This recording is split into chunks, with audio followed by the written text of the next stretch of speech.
Hi, I'm Nick Lujan, the Director of Artistry and Education for Kevyn Aucoin Beauty. And today I want to take a little bit of time to talk about one of the most important steps in your makeup application, the use of light and shadow to enhance your features. In Kevyn Aucoin's book, Making Faces, on page 24, he outlines some of the first ever tutorials on how to highlight and contour your features. Through the use of lighter colors, you can actually make your features stand out a little bit further. And through the use of darker shadows, you create the illusion of a deepness or receding of your features. Today, we're going to use the highlight and contour duo. Before we get started, I wanted to mention that our sculpting powder comes in 3 different formats. So when you're shopping the brand, you can kind of choose what's best for you.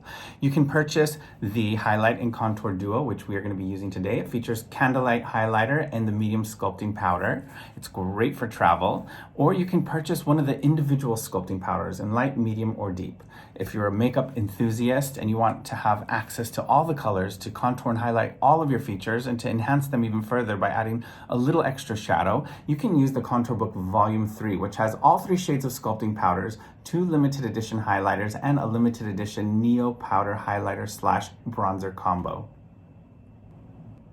To prep my canvas for today's application of highlight and contour, I used a little bit of the Sensual Skin Primer to prepare the skin, hydrate it, and also hide some of my pores and texture. Then I went over top with one of my favorite liquid foundations, the Etherealist Skin Illuminating Liquid Foundation. It's a medium buildable coverage with a natural radiant finish.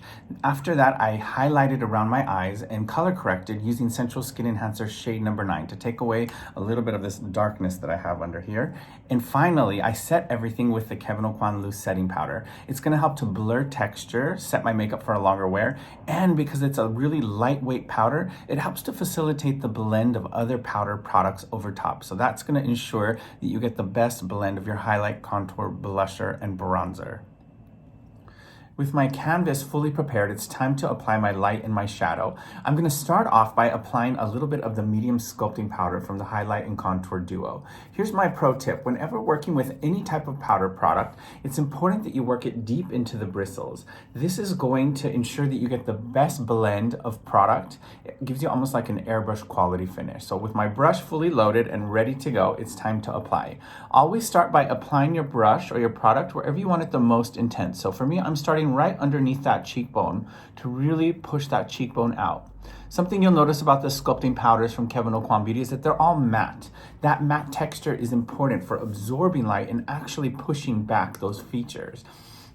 If you were to use a sculpting product that has shimmer in it, it's not really going to push back. It's going to reflect light and make those features actually stand out a little bit bigger. So now that I've done the cheekbone, it's time to do this same process to the forehead. So I like to hold my hair back and start by placing my product right at that farthest point of the hairline. And then as I sweep the color forward, I lighten the pressure so that I'm going from dark, where there's more pressure, to light with lighter pressure. That's going to give you a really nice gradient effect.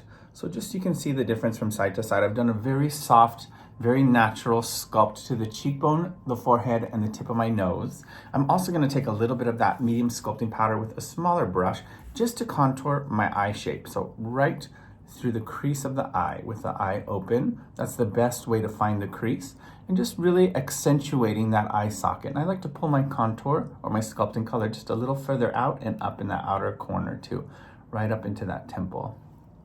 So here I've got a nice soft sculpt, and then here is no sculpt. So I've done it very naturally, very seamlessly today. After sculpting my features using the medium sculpting shade from the highlight and contour duo, it's time to really pull those features out by using a little bit of the Candlelight highlighter. This formula has a little bit of glow to it, so it's the perfect highlighter for a natural, radiant look. I'm going to follow the same process as before by working the product into my brush before going to apply it.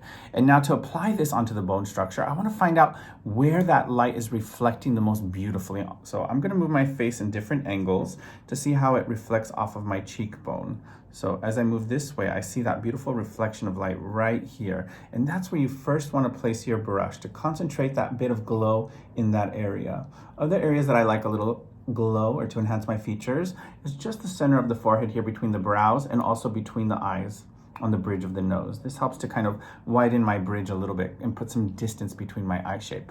The next place that I'm applying my Candlelight is going to be under the arch of the brow and that inner corner of the eye, just to really open it up. So I start by pressing it under the arch of the brow and then placing it right on that inner corner of the eye and stretching the color in towards the crease.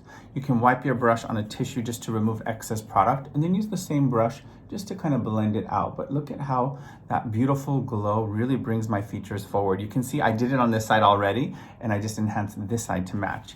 If you want to enhance it even further, try using a smaller firm brush, just like I did with the eyeshadow brush earlier, to really enhance that highest point of the cheek even further. So now we're creating extra dimension to the features.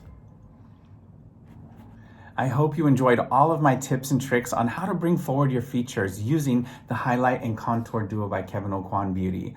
We can't wait to see how you enhance your bone structure, so make sure you tag us at Kevyn Aucoin and hashtag Team Kevyn so we can follow along. Light it up.